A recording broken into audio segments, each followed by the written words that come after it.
যে দেওবন্দি বেরেলি। একটি কথা মনে রাখবেন, আমাদের বেরেলির নাম পড়া প্রায় 100 বছরের কিছু পূর্বে, কিন্তু আসলে আমাদের নাম কি? আহলে সুন্নাত ওয়াল জামাত। কি নাম?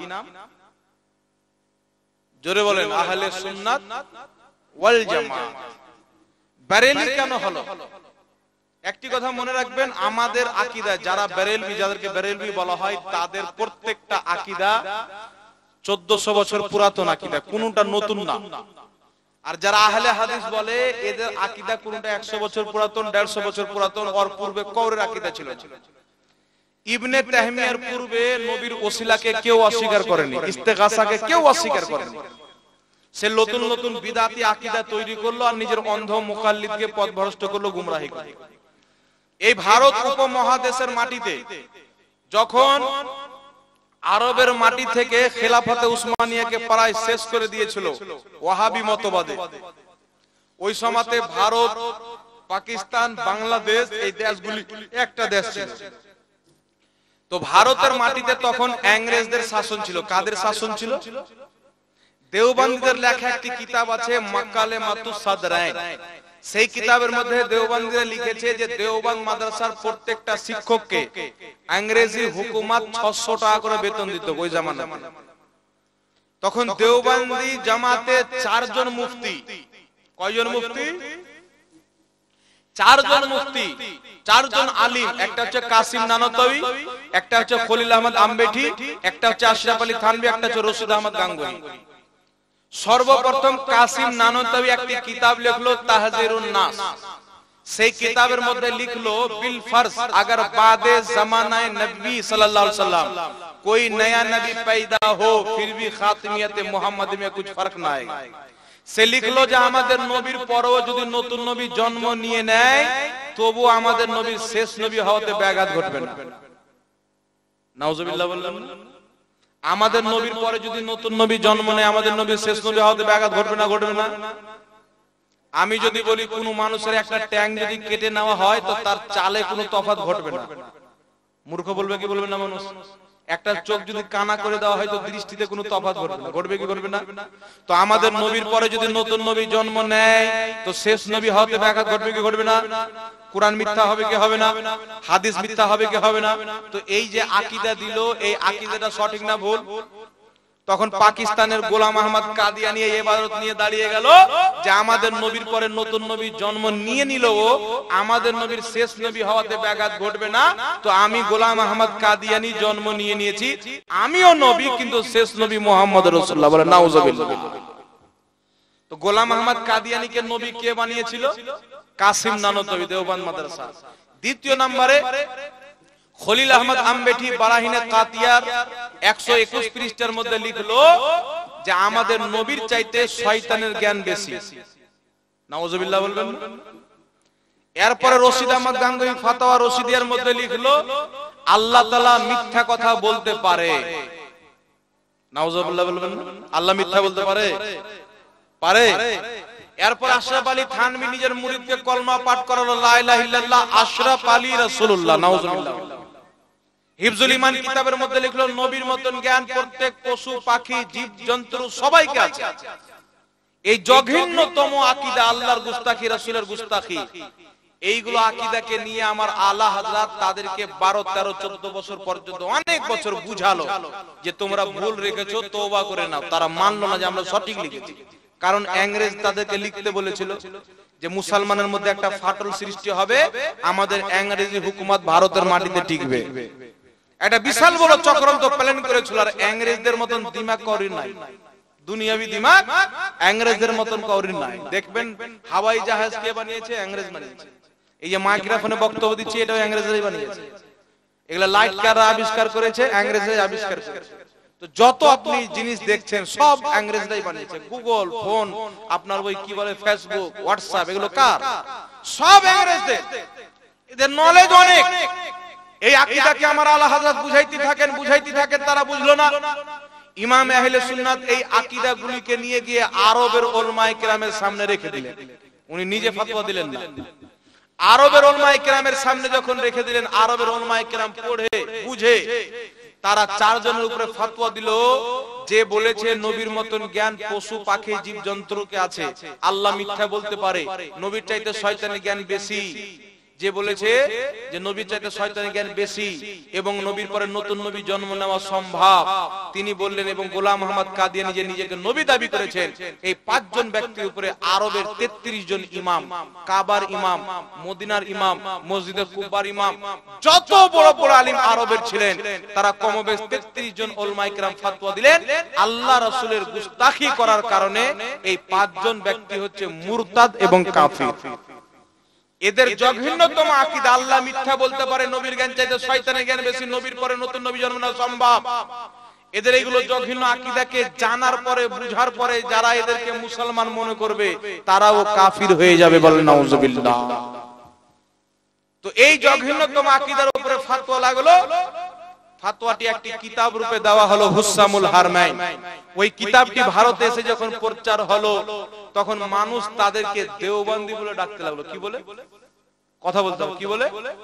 দেওবন্দি বলে। মানে দেওবন্দি মানে হচ্ছে আল্লাহর গুস্তাখ, রাসূলের গুস্তাখ। ব্যাপক ভাবে তখন প্রচার হয়ে গেল যে আল্লাহর ব্যাপারে এরকম বলেছে, নবীর ব্যাপারে। তাদের মাদ্রাসা থেকে বের হওয়া মুশকিল। কোথাও হোটেল ভাড়া নিত তো নাম চেঞ্জ করে ভাড়া নিত। আসল নাম বললে মানুষ মেরে দিবে, পাবলিক খেপে আছে আমার নবীর গুস্তাখি করেছে। আর তখনকার মানুষের অন্তরে আমাদের চাইতে বেশি মোহাম্মদ নবীর ছিল, সুবহানাল্লাহ বলে। তো তখন তারা কি করলো? তারা নিজের কুফরি আকীদাকে ঢাকার জন্য, চাপা দেওয়ার জন্য, এককালে তারা নিজে কায়াম করত, নিজে মিলাদ করত। ওরা মিলাদ কায়াম করাকে বিদআত বলতে লাগলো, শিরক বলতে লাগলো, যে আমাদের তো দোকান চালাইতে হবে। তখন উল্টা পাল্টা ফতোয়া দিয়ে নিজের দোকান চমকাতে লাগলো। আর তারা আমাদের একটা নাম দিয়ে দিল, যারা হচ্ছে বেরেলি। কি নাম দিল? বেরেলি। কারণ ওই যে ফতোয়াটি নিয়ে গেছিল আলা হযরত, জিনার বাড়ি হলো বেরেলিতে। বুঝতে পারছেন কথা? কিন্তু আসলে আমরা কি আহলে সুন্নাত ওয়াল জামাত। তবুও যদি আমাদেরকে বেরেলি বলে, আলা হযরতের শহরের নিসবতে আমাদের কোনো দ্বিধা নাই। কারণ আল্লাহ পাক মদিনার কসম খেয়েছে কি খায়নি? মক্কার কসম খেয়েছি কি খাইনি? কারণ মক্কা মদিনাতে আমার রাসূল চলাচল করেছেন। বারেলি শরীফের সরজমিনে আল্লাহর বিখ্যাত ওয়ালি আলা হযরত চলাচল করেছেন। আল্লাহর ওয়ালির শহরে মিলিয়ে আমাদেরকে কেউ যদি বারেলি বলে, আমাদের কোনো আপত্তি নাই। জোরে বলেন সুবহানাল্লাহ। কোনো আপত্তি নাই। আমরা বারেলি, আমরা আজমিরি, আমরা বাগদাদি, আমরা কেচৌছাবি, আমরা নিজামউদ্দিন আউলিয়ার মাননেওয়ালা, আল্লাহর প্রত্যেক ওয়ালিকে আমরা মানি। একটু জোরে বলতে হবে সুবহানাল্লাহ। এবার চলে আসেন বিরাদর ইসলাম। তখন থেকে আমাদেরকে বলতে লাগলো বেরেলি। কিন্তু বেরেলিদের প্রত্যেকটা আকীদা হচ্ছে পুরাতন আকীদা, 1450 বছর থেকে, যেটা সাহাবার আকীদা, তাবিনের আকীদা, তাবে তাবিনের আকীদা, গাউস কুতুব আব্দুল আউতালের আকীদা। ওই আকীদাতে বর্তমানে কেউ যদি থাকে, তারা হলো সুন্নি, হানাফি, আহলে সুন্নাত ওয়াল জামাত মুসলমান। আর যারা এই আকীদা থেকে বেরিয়েছে, অর্থাৎ কাদিয়ানী, খারজি, শিয়া, মওদুদি, লামাযহাবি, আহলে হাদিস, দেওবন্দি, এরা সব হচ্ছে 72 জাহান্নামী দলের অন্তর্ভুক্ত। কিসের অন্তর্ভুক্ত? 72 জাহান্নামী দলের অন্তর্ভুক্ত। কারণ এদের আকীদা হচ্ছে বিদআতি আকীদা। ফতোয়া শামির মধ্যে লেখা আছে, নতুন আকীদা তৈরি করা হচ্ছে বিদআত। আকীদা ওটাই রাখতে হবে যেটা সাহাবার ছিল, তাবেঈনের ছিল, তাবে তাবিনের ছিল, ইমাম মুজতাহিদের ছিল, ফুকাহায়ে কেরামের ছিল, সালফে সালেহিনের ছিল। ওই আকীদাই রাখতে হবে। যারা সকল আকীদাকে বাদ দিয়ে নিজের আকীদা বানিয়েছে, আহলে হাদিসদের ইমাম ইসমাইল দেহলভী তাকওয়াতুল ঈমানের মধ্যে লিখছে, নবীর সম্মান বড় ভাইয়ের সমতুল্য করতে হবে। তাকওয়াতুল ঈমানে লিখছে, আল্লাহ ছাড়া কাউকে মানা চলবে না। তাকওয়াতুল ঈমানে লিখছে, নবী, ওলি, জিন, শয়তান সব বরাবর। বলেন নাউজুবিল্লাহ। এই জঘন্যতম বিদআতি আকীদা মানুষের মধ্যে হলো। আর নবীর নূরকে অস্বীকার করা, এটা একটা বিদআতি আকীদা। 1400 বছর থেকে কেউ অস্বীকার করেনি। এবং আবুল ওলা মওদুদি আহলে হাদিসদের গুরু নিজের কিতাব তাফহিমাতের প্রথম খণ্ডে 113 নম্বর পৃষ্ঠার মধ্যে লিখলো, রাম, কৃষ্ণ, লক্ষ্মণ এরা সব আল্লাহর নবী। নাউজুবিল্লাহ বললেন না? আমার কাছে কিতাব রাখা আছে গাড়িতে, বলছে রাম, কৃষ্ণ, লক্ষ্মণ সব আল্লাহর নবী। তো এর পূর্বে কি কেউ ইনাদেরকে নবী বলেছে? কোন ইমাম, কোন মুহাদ্দিস কেউ বলে? তাই জঘন্যতম বিদাতি আকীদা মানুষের মধ্যে ভরে এরা নিজের বিদাতি আকীদা তৈরি করে একটা পথভ্রষ্ট দল হয়ে গেছে। আর বিদাতিদের না কোনো ইবাদত কবুল আছে, না কোনো নামাজ রোজা কবুল আছে। তার কারণে যারা 72 জাহান্নামী, এই 72 জাহান্নামী ফিরকার পিছনে জান্নাতি ফিরকা সুন্নি মুসলমানদের নামাজ হবে না। জোরে বলেন সুবহানাল্লাহ। নামাজ হবে না তাদের পিছনে। আপনি বলেন তো, আপনাদের ইমাম সাহেব কালকে যদি আপনাকে গালি দেয় তার পিছনে নামাজ পড়বেন? খুরবেলা নিয়ে খুঁজে বেড়ান যে ইমামকে কবে ভাগাবো।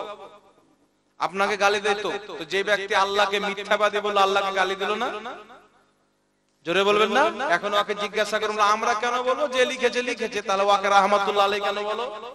ওকে আল্লাহর ওলি কেন মানো? ওকে বিশাল বড় মুস্তাহিদ কেন মানো?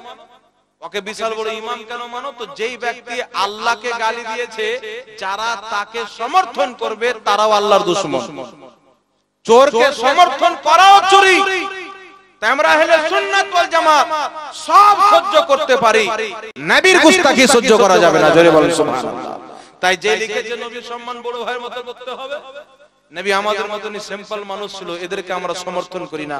আমরা বেরেলির আহমদ রাজাকে সমর্থন করি, যে আলা হযরত বলেছেন সারে अच्छों में अच्छा समझिए जिसे है उस अच्छे से अच्छा हमारा नबी, सारे ऊंचों में ऊंचा समझिए जिसे है उस ऊंचे से ऊंचा हमारा नबी। জোরে বলেন সুবহানাল্লাহ। তাই বিরাদর ইসলাম, আপনাদের সম্মুখে আমি আরেকটি আকীদার ব্যাপারে আলোচনা করব। নবী পাক সাল্লাল্লাহু তাআলা আলাইহি ওয়া আলিহি ওয়াসাল্লাম, আমাদের নবী ইলমে গায়ব জানতেন। কি বলেন? আল্লাহর জানাতে আমাদের নবী গায়ব জানতেন কি জানতেন না? আপনারা বলেন তো, আল্লাহ আমাদের নবীকে গায়ব জানিয়েছেন কি জানাননি?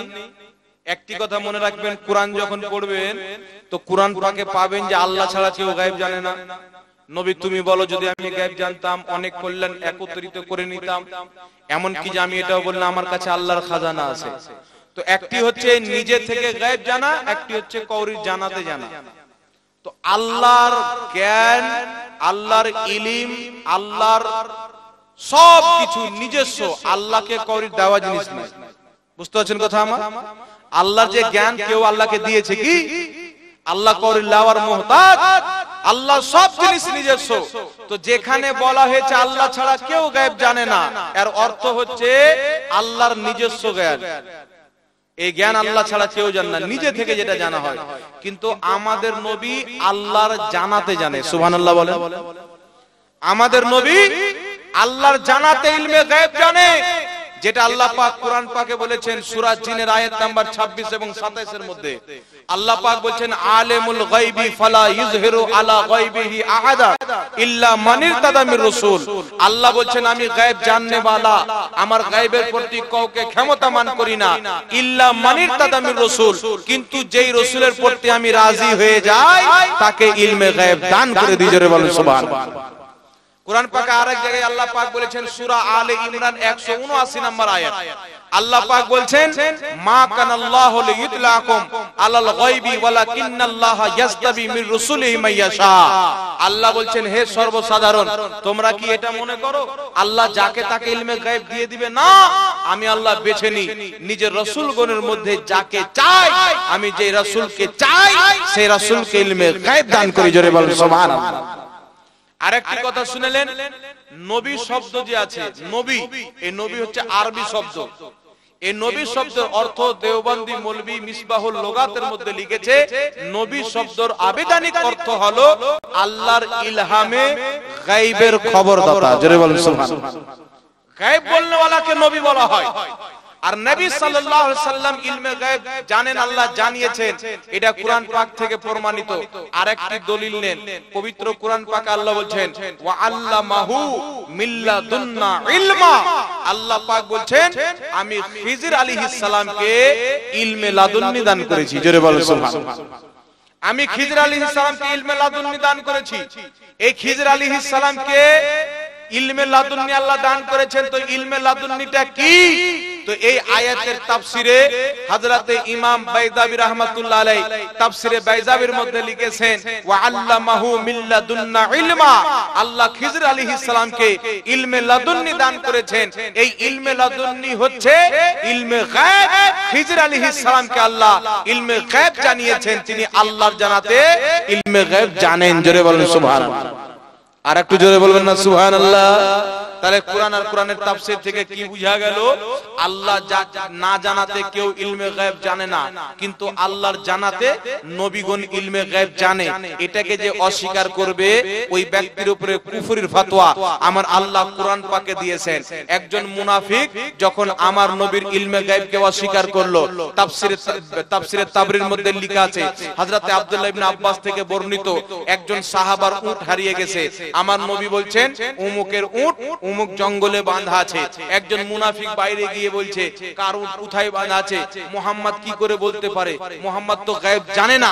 এই কথা যখন বলল আমার আল্লাহ আয়াত নাযিল করলো ওয়ালা ইন সাআলতাহুম লা ইয়াকুলুন্না ইন্নামা কুন্না নাখুদু ওয়া নালআবু কুল আবিল্লাহি ওয়া আয়াতিহি ওয়া রাসূলিহি কুনতুম তাস্তাহজিউন। আল্লাহ বলছেন মাহবুব তুমি যদি ওই মুনাফিককে জিজ্ঞাসা করো, সেই বলবে আমি ঠাট্টা করতেছিলাম, মজাক করতেছিলাম। আল্লাহ বলেন মজাক করিও না, বাহানা করিও না। লা তা'তাযিরু কাদ কাফারতুম বাদা ঈমানিকুম, তুমি ঈমান নিয়ে আসার পরে আমার নবীর ইলমে গায়বকে অস্বীকার করার কারণে কাফির হয়ে গেছো। জোরে বল সুবহানাল্লাহ। তাহলে কি বোঝা গেল? আল্লাহর জানাতে আমার নবী ইলমে গায়ব জানেন, এটাকে যে অস্বীকার করবে ওই ব্যক্তি হচ্ছে কাফির। এটা আল্লাহর ফতোয়া, আমার ফতোয়া নাকি? কিন্তু আল্লাহর ফতোয়াতে আমাদেরকে ঈমান রাখতে হবে কি হবে না? জোরে বলতে হবে। আল্লাহর ফতোয়াকে মানতে হবে কি হবে না? তো আমাদের নবী ইলমে গায়ব জানতেন, কেন জানবেন না? কিয়ামত পর্যন্ত যা কিছু হবে আমাদের নবী বলেছেন কি বলেননি? তো এইগুলো গায়ব না? এখন আপনাকে বলবে আল্লাহ জানিয়ে দিল তো ইলমে গায়ব কোথায় থাকলো? আল্লাহ জানিয়ে দিলে তো ইলমে গায়ব কোথায় থাকলো? তখন ওকে পাল্টা প্রশ্ন করবেন যে আল্লাহ গায়ব জানে কি জানে না? তো আহলে হাদিস বলবে আল্লাহ অবশ্যই ইলমে গায়ব জানে। আপনি বলবেন এমন কোন জিনিস আছে যেটা আল্লাহ দেখে না? কাল কি হবে আল্লাহ দেখে, পরশু কি হবে আল্লাহ দেখে, কিয়ামত পর্যন্ত কি হবে আল্লাহ দেখে, কিয়ামতের পরেও যদি আল্লাহ কিছু করে আল্লাহর হুকুমে হবে, আল্লাহ সব দেখে। দেখে কি দেখে না? তো যেটা আল্লাহ দেখে নিল ওটা গায়ব থাকলো? শরীয়ত বলছে যেটা দেখে নেওয়া হয় সেটা গায়েব থাকে না। আল্লাহর জন্য কোনো জিনিস গায়েব নাই, কিন্তু আলেমুল গায়েব আল্লাহ নিজেকে কেন বললেন? যেটা আল্লাহর জন্য গায়েব নাই সব জিনিস আমাদের জন্য গায়েব। জান্নাত আমাদের জন্য গায়েব, আমাদের জন্য আল্লাহ আলেমুল গায়েব। জাহান্নাম আমাদের জন্য গায়েব, আমাদের জন্য আল্লাহ আলেমুল গায়েব। কিয়ামত পর্যন্ত কি হবে, কিয়ামতের পরে কি হবে, তারপর কি হবে, তারপর কি হবে, এই সমস্ত জিনিস আমার আপনার জন্য গায়েব। কিন্তু আমার আপনাকে আকীদা রাখতে হবে আল্লাহ আলেমুল গায়ব। জোরে বলেন সুবহানাল্লাহ। কিন্তু আল্লাহ সবকিছু দেখে কি দেখে না? তো দেখে নিল তো কি গায়েব থাকলো? আল্লাহর জন্য তো কোনো জিনিস গায়েব না, কিন্তু আল্লাহ আমাদের জন্য আলেমুল গায়ব। এইভাবে আমার নবীকে আল্লাহ জান্নাত দেখিয়েছেন, আমাদের জন্য জান্নাত গায়েব। আমাদেরকে আকীদা রাখতে হবে আমার নবী আল্লাহর জানাতে গায়েব জানে। জাহান্নামকে নবী পাককে দেখানো হয়েছে, আমাদের জন্য জাহান্নাম গায়েব। আমাদেরকে আকীদা রাখতে হবে আল্লাহর জানাতে নবী গায়েব জানে। কিয়ামত পর্যন্ত যা ঘটবে সব গায়েব কি গায়েব না? ইয়াজুজ মাজুজ আসবে, বের হবে, এটা গায়েব না? দাজ্জাল আসবে, এটা গায়েব না? ঈসা আলাইহিস সালাম নজুল হবেন, এটা গায়েব আছে কি নাই?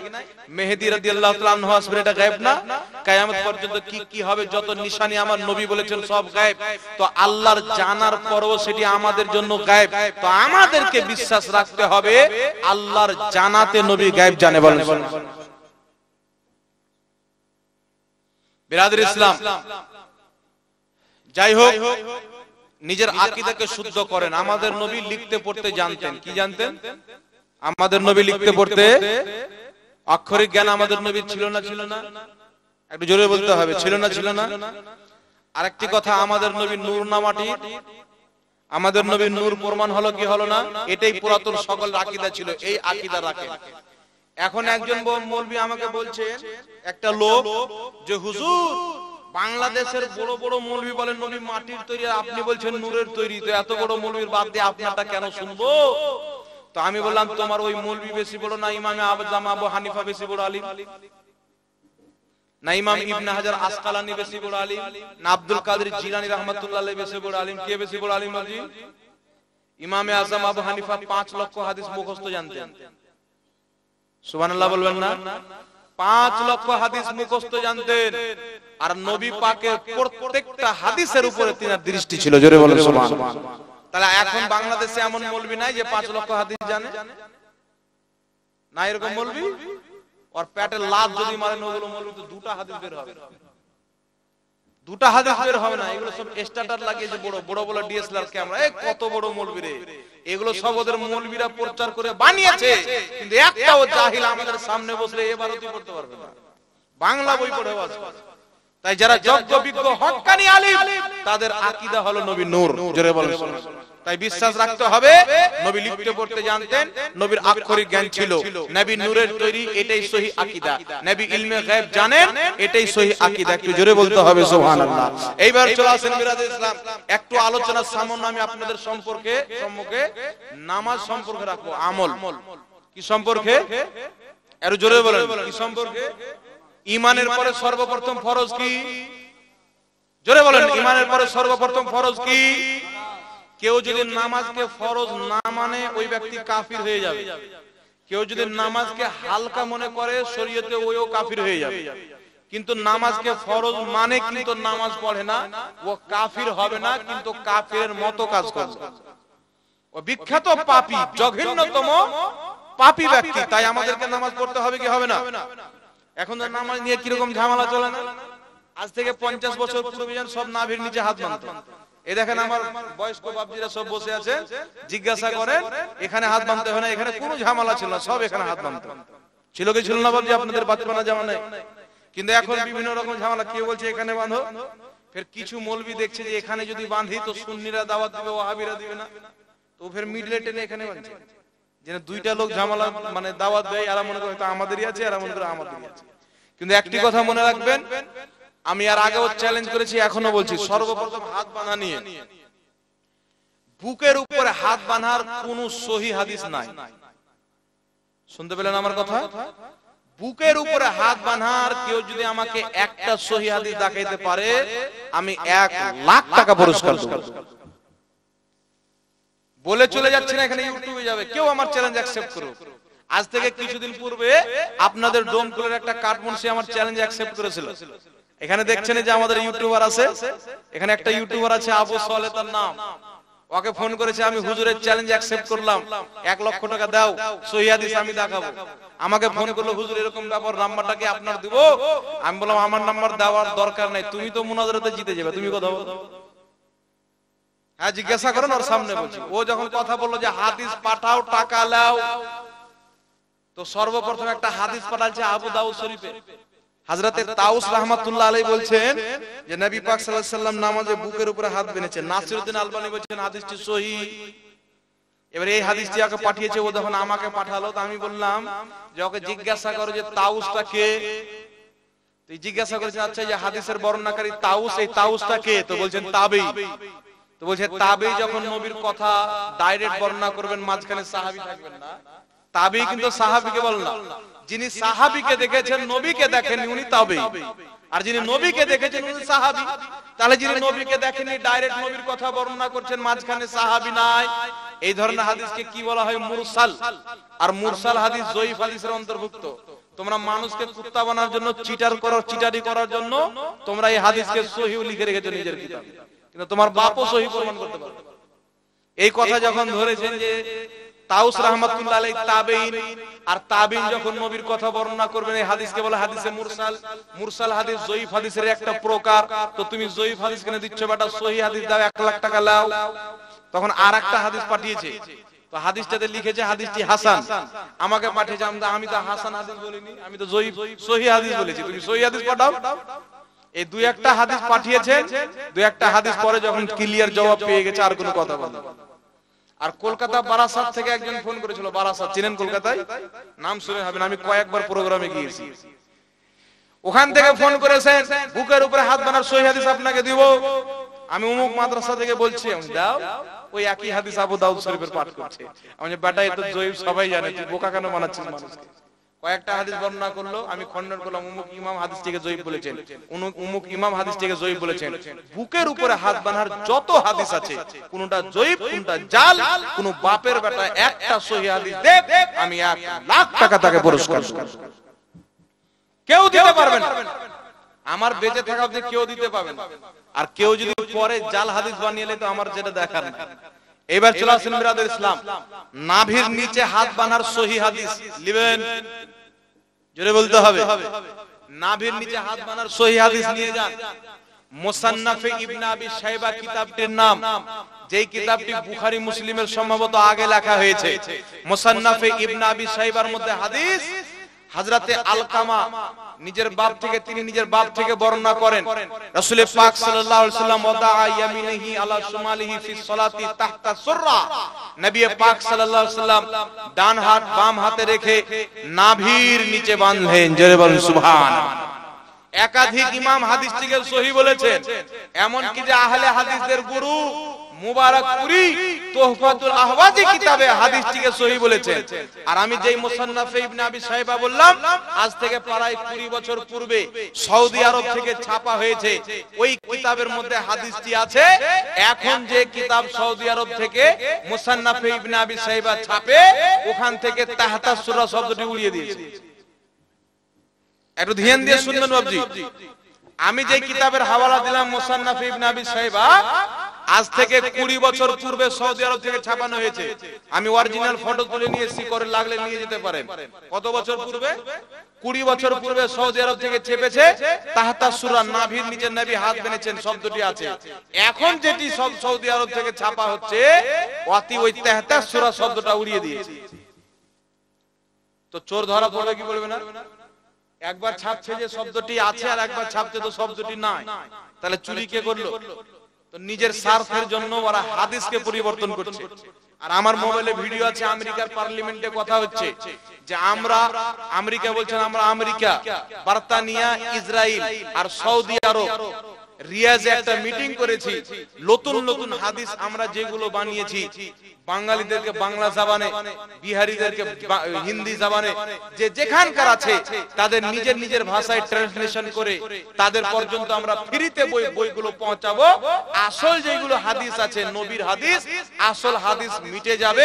আমাদের বানানো হাদিস ওয়াহাবি মতবাদের পক্ষে এইগুলো লোকের কাছে পৌঁছে যাবে। আসল ইসলাম শেষ, আমাদের বানানো ইসলাম জমিনে থেকে যাবে। আমেরিকার পার্লামেন্টে কথা হচ্ছে। তাহলে যে হাদিসের বই মানুষকে ধরাই না, ফ্রিতে লেন, চুপগুলা লেন, টাকা পয়সা লাগবে না, বাড়িতে নিজে পড়ে নিজের বউ ছেলেকে পড়ান। এটা আপনার ঈমানকে চুরি করার জন্য। কত জাল হাদিস অতি ভরা আছে, আর সহিহ বলে উল্লেখ করা আছে একমাত্র আল্লাহ জানে। তাই খবরদার, ওয়াহাবি হচ্ছে ঈমানের চোর। না এদের কোনো কিতাব হাতে নেবেন, না এদের পাশে বসবেন, কারণ এর পাশে যখন বসবেন আপনার ঈমানকে চুরি করবে। একটা পচা আলুর পাশে যদি ভালো আলুকে রাখেন, থাকবে না যাবে? থাকবে না যাবে? বাবজি বরবাদ হয়ে যাবে। তাই ঈমানকে বাঁচিয়ে রাখতে হবে। নাভির নিচে হাত বাঁধার আমি 4টি হাদিস সহিহ পেয়েছি আলহামদুলিল্লাহ, আর বুকের উপরে হাত বাঁধার কোনো সহিহ হাদিস নাই। তাই আপনাদেরকে বলবো, যারা বুকের উপরে হাত বাঁধার বলে সহিহ হাদিস, এদের সঙ্গে জালিয়াতি করা হয়েছে। এরা সমুদ্রের কিনারাতে দাঁড়িয়ে বলছে যে সমুদ্রের পানির ফুট হচ্ছে 12 ফুট। বুঝতে পারছেন কথা? এই সমুদ্রের তলা ওখানে যায়নি। তাই বিরাদর ইসলাম, এইবার চলে আসেন, ইমামের পিছনে আমিন জোরে বলতে হবে না আস্তে বলতে হবে? আমরা আস্তে বলি না, কিন্তু জোরে যারা বলে তাদের কাছে তো হাদিস আছে, তাদের কাছে হাদিস আছে। কিন্তু ইমাম বদরুদ্দিন আইনি রাহমাতুল্লাহ আলাইহি বুখারী শরীফের শারা উমদাতুল কারির মধ্যে লিখছেন, আমার নবী জোরে আমিন বলেছেন। কেন বলেছেন? যেন সাহাবীরা জেনে যায় যে ওয়ালা দাল্লিনের পরে আমিন বলতে হয়। বুঝতে পারছেন কথা? তাই আমার নবী যখনই বলতেন ওয়ালা দাল্লিন, বলতেন আমিন। তো সাহাবায়ে কেরাম নবী পাকের শুনে যখন আমিন জোরে বলতে লাগলেন, নবী পাক বুঝে নিলেন যে আমার সাহাবীরা জেনে গেছে যে আমিন আমিন বলতে হবে। তখন নবী পাক সাল্লাল্লাহু আলাইহি ওয়াসাল্লাম নিজের আমিনকে আস্তে করে দিলেন, সারা জীবন আস্তে করেছেন। তো নবী পাক যখন আস্তে করলেন, সাহাবারাও নিজের আওয়াজকে আস্তে করে দিলেন। প্রথমে জোরে বলেছেন, পরে আস্তে করে দিলেন যখন সব জেনে গেলেন। তো আস্তে আমিন বলাটাই হচ্ছে সুন্নাত। সুবহানাল্লাহ। আস্তে আমিন বলাটাই সুন্নাত। ইমাম বদরুদ্দিন আইনি বুখারী শরীফের সারা উমদাতুল কারীর মধ্যে লিখেছেন, নবী পাক যে জোরে আমিন বলেছেন এটা সাহাবাকে শিক্ষা দেওয়ার জন্য ছিল, নচেত আস্তে আমিন বলাটাই হচ্ছে সুন্নাত। জোরে বলতে হবে সুবহানাল্লাহ। আর আস্তে আমিন বলাতে নামাজির ঈমান বেশি মজবুত হয়, কারণ আপনি যখন আস্তে আমিন বলবেন আপনার বিশ্বাস থাকবে যে আমি যতই আস্তে বলি না কেন আমার আল্লাহ ভালো শুনে। সুবহানাল্লাহ। আল্লাহর প্রতি বিশ্বাস আপনার আরো বেশি বাড়বে। দ্বিতীয় কথা হলো বাবজি, আর কোন জায়গা নিয়ে ঝামেলা আছে?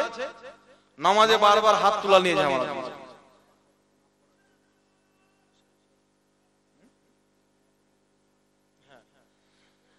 নামাজে হাত উঠানো একটি কথা মনে রাখবেন, নবী পাক রুকুতে গিয়েছেন হাত উঠেছেন, সাজদাতে গিয়েছেন হাত উঠেছেন, এই মর্মে সহিহ হাদিস আছে। কিন্তু নবী পাক সাল্লাল্লাহু আলাইহি ওয়াসাল্লাম পরে এটাকে বাদ দিয়ে দিয়েছেন। তাই সেহাই সিত্তার মধ্যে বাব বানাচ্ছে বাব তারকে রাফায়েদারকে বাদ দিয়ে দেওয়ার বাব। তো নবী পাক প্রথমে করেছেন পরে বাদ দিয়ে দিয়েছেন। আব্দুল্লাহ ইবনে মাসউদ রাদিয়াল্লাহু তাআলা আনহুমা মুজতাহিদ তবকার সাহাবী, আবু দাউদ শরীফের মধ্যে হাদিস, যে হাদিসটিকে আহলে হাদিসদের গুরু নাসিরউদ্দিন আলবানীও সহিহ বলেছেন। তিনি বলছেন নবী পাক সাল্লাল্লাহু আলাইহি সাল্লামের পিছনে নামাজ পড়লাম, নবী পাক নিয়তে কান পর্যন্ত হাত তুললেন, বাকি নামাজে কোথাও হাত তুলেননি। জোরে বলেন সুবহানাল্লাহ। এটি সহিহ হাদিস। তো প্রথম নবী পাক করেছেন বাদ দিয়ে দিয়েছেন, এটা মানসুখ হয়ে গেল। মানসুখের উপর আমল হবে না, নাসিখের উপর হবে। যেটা নবী পাক পরে করেছেন সেটার উপর আমল করতে হবে। বুঝতে পারলেন আমার কথা? তারপরে নামাজের পরে হাত তুলে দোয়া, সুনানুল কুবরার মধ্যে সহিহ হাদিস, নবী পাক সাল্লাল্লাহু আলাইহি ওয়াসাল্লাম নামাজ পড়ালেন, মুক্তাদির দিকে মুখ ফিরালেন, নিজের দুইখানা হাত তুলে দোয়া করলেন। জোরে বলেন সুবহানাল্লাহ। হাকিম আল মুস্তাদরাকের মধ্যে হাদিস, যেখানে একদল একত্রিত হয়ে দোয়া করে, সবাই আমিন বলে আর একজন দোয়া করে হাত তুলে, আল্লাহ পাকের নিকটে তারা যা চায় আমার আল্লাহ তাদেরকে তাই দেয়। জোরে বলেন সুবহানাল্লাহ।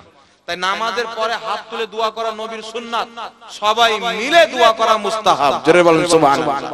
তো যারা বলেন নামাজের পরে হাত তুলে দোয়া না, এ হলো চিটিংবাজ, এ হচ্ছে মিথ্যাবাদী। হয়তো ওর অত দূর অবধি পুঁজি নাই, নচেতে জেনে শুনে মিথ্যা কথা বলছে। তাই এদের থেকে ঈমান বাঁচিয়ে রাখবেন। আল্লাহ বলেছেন উদউনি আস্তাজিব লাকুম, তোমরা আমার কাছে চাও, আপনার যখন ইচ্ছা করবে তখনই আল্লাহর কাছে চান। জোরে বলেন সুবহানাল্লাহ। আপনি যত আল্লাহর দরবারে হাত তুলবেন আল্লাহ তত পছন্দ করবে। তাই আমার আল্লাহ স্পেশালি আমার নবীকে বলছেন ফাইদা ফারাগতা ফানসাব, আল্লাহ বলছেন নবী যখন তুমি নামাজ থেকে ফারিগ হবে দোয়াতে পরিশ্রম করো। জোরে বলেন সুবহানাল্লাহ। তাই ফরজ নামাজের পর, যে কোনো নামাজের পর দোয়া, এটা আল্লাহ পাকের হুকুম। সেটা জানাজার নামাজের পরে হোক, ফরজ নামাজের পরে হোক, সুন্নাত নামাজের পরে হোক, নফল নামাজের পরে হোক, আপনি যে কোনো নামাজের পরে দোয়া করেন এটা বৈধ এবং জায়েজ, বরং আল্লাহর কোরআনের আদেশ। জোরে বলেন সুবহানাল্লাহ। এবার আচ্ছা আসেন তো বাবজি, নামাজ না পড়লে কি কি ক্ষতি হবে? আমরা কিন্তু আজকে কিছু মনে করি না, আমরা মনে করি স্বাভাবিক মনে করে নিয়েছি, মানে বেশিরভাগ বেনামাজি তো আমাদের স্বাভাবিক মনে হয়ে গেছে।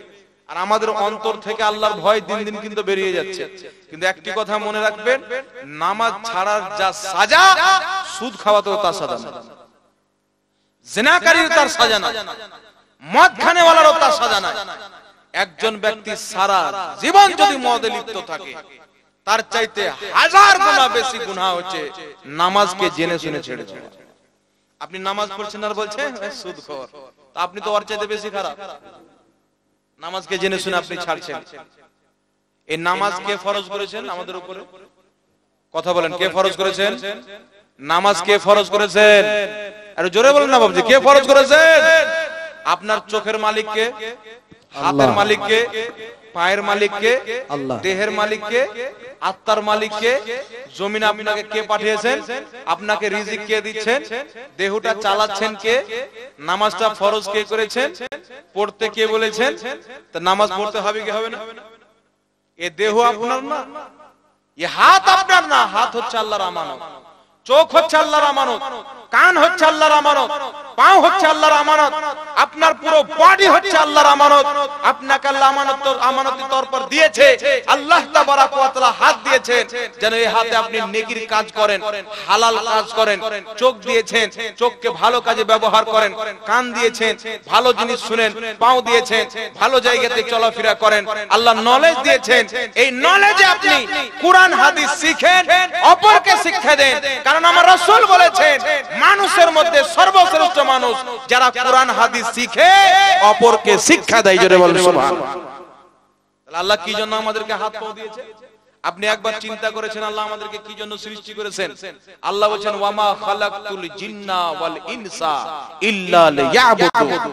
আল্লাহ বলেন মানব এবং জিন্নাতকে আমি আমার ইবাদতের জন্য সৃষ্টি করেছি। কিসের জন্য? জোরে বলেন।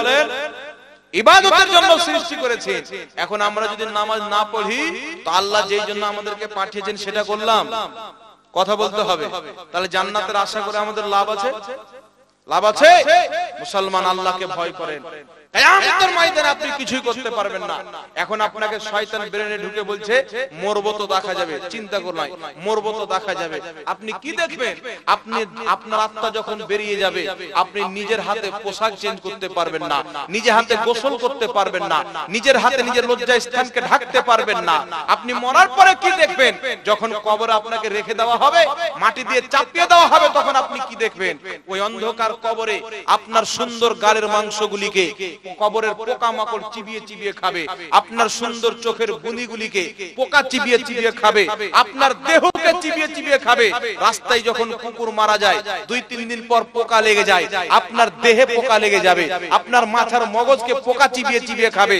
ওই সময়তে আপনি কি দেখবেন? যখন আপনাকে মাটি দিয়ে চাপা হবে, কিয়ামতের ময়দানে যখন আপনার সামনে লক্ষ লক্ষ গুনাহগার কেটে কেটে জাহান্নামে পড়বে, আপনার হাত পা থরথর থরথর করে কাঁপবে।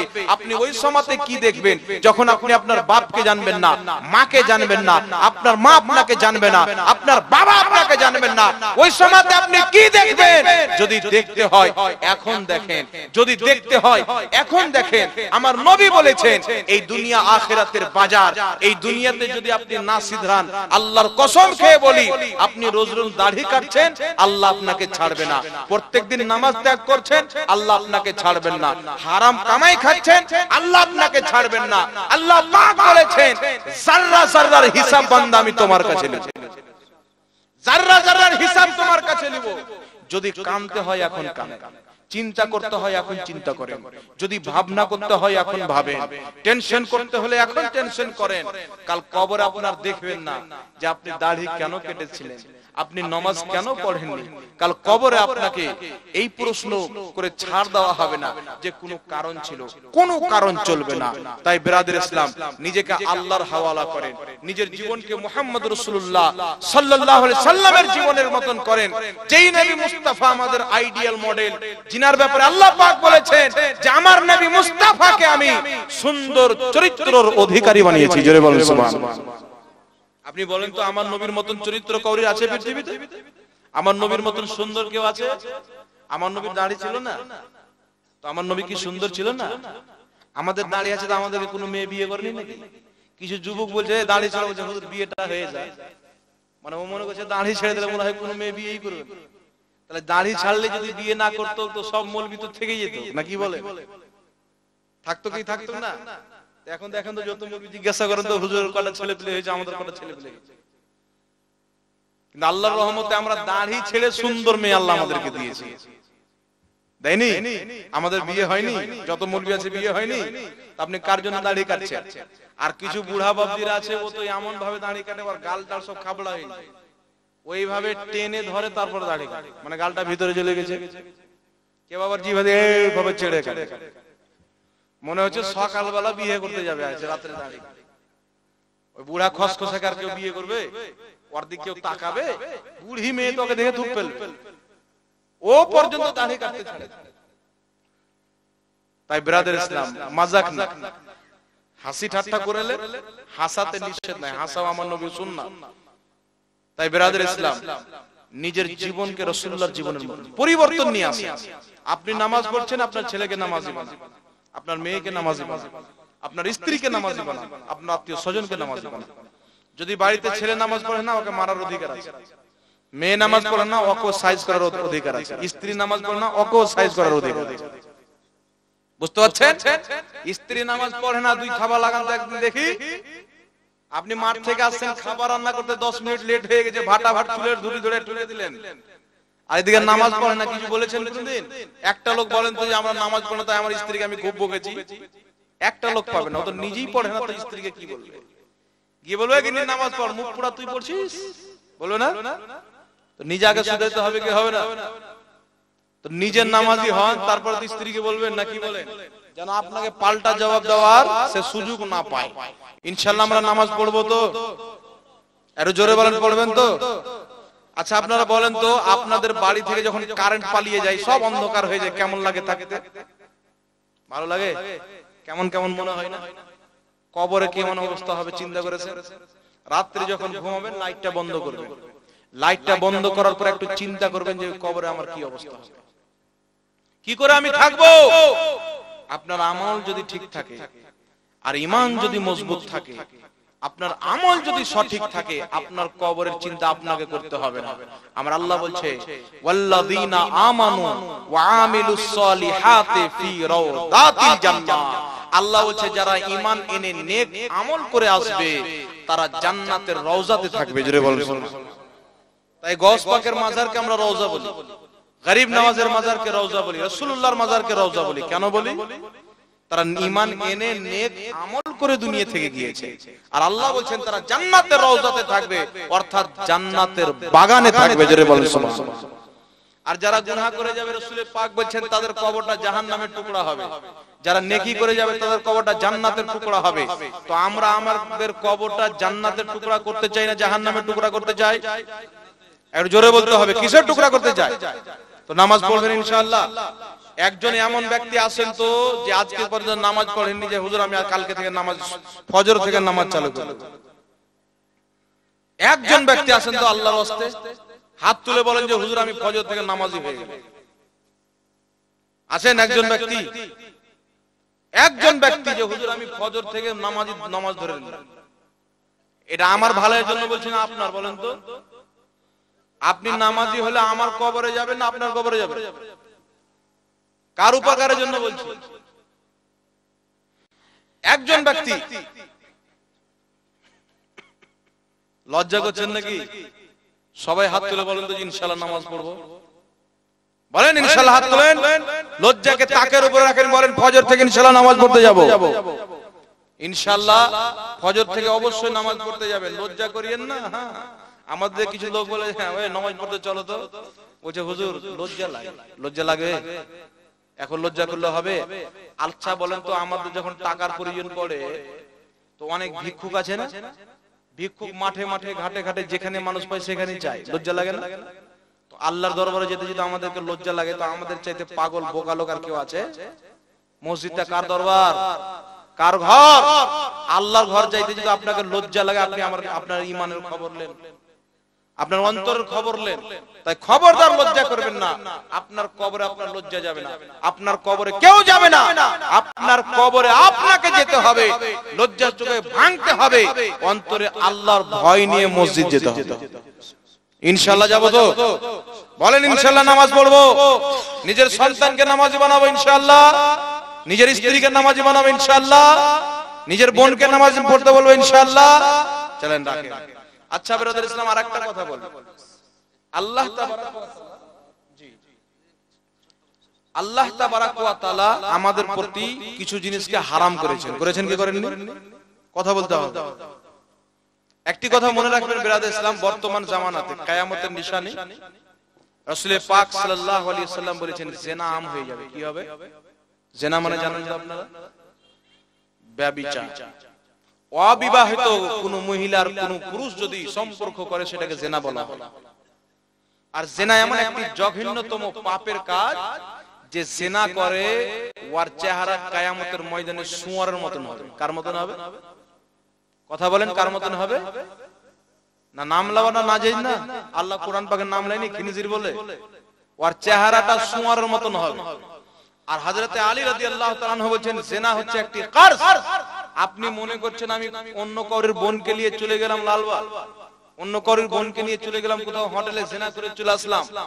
হযরত আলী বলেন এই জিনা হচ্ছে একটা কারস। আপনি জিনা করছেন, আপনার বোনকে, আপনার মেয়েকে, নচেত আপনার মাকে জিনার আহ্বান করছেন। আপনি অন্য কারোর বোনকে নিয়ে যাচ্ছেন, আপনার বোনকে দিয়ে আদায় করা হবে, আপনার মাকে দিয়ে আদায় করা হবে, আপনার মেয়েকে দিয়ে আদায় করা হবে। কামাতা তুমি যেমন করবে তোমার সাথে তেমন করা হবে। একটা ঘটনা বলছি আপনাদের সম্মুখে শুনেন। একজন যুবক ব্যক্তি যে ডেইলি জিনায় লিপ্ত হওয়ার জন্য একটা পার্কে যায়। সেই পার্কে তাকে ফটো দেখানো হয়, কোন মেয়েকে নিয়ে তুমি যাবে। সে ডেইলি যায়। একদিন গিয়ে দেখছে তার হাতে যখন ফটো দেওয়া হয়েছে, ফটো চেক করতে করতে দেখছে তার আপন বোন, তার আপন বোনের ফটো। ওই যুবক একজন মা আলিমের বক্তব্য শুনেছিল, তুমি যদি জিনায় লিপ্ত হয় অন্য কারোর বোনের সঙ্গে, তোমার বোনকে দিয়ে আদায় করা হবে। তুমি যেমন করবে তোমার সঙ্গে তেমন করা হবে। তুমি এটা মনে করিও না আমি অন্যর বউকে চোখ খারাপ করে দেখছি, আমার বোন বাড়িতে সহি সালামত আছে। আমি অন্য ঘরের মায়ের উপরে খারাপ নজর দিচ্ছি, আমার মা বাড়িতে সুন্দর সহি সালামত আছে। খবরদার মনে করিও না, তুমি যখন কাউরির মেয়েকে চোখ খারাপ করে দেখবে, তোমার মেয়েকে কেউ দেখবে, তোমার মাকে কেউ দেখবে, তোমার বোনকে কেউ দেখবে। ওই যুবক যখন তার বোনের ফটো দেখেছে, মাথায় হাত দিয়ে দৌড়িয়ে ওই আলিমের কদম ধরে বলছে, হুজুর আজকে বুঝে গেলাম আমি জীবনে কত বড় ভুল করেছি।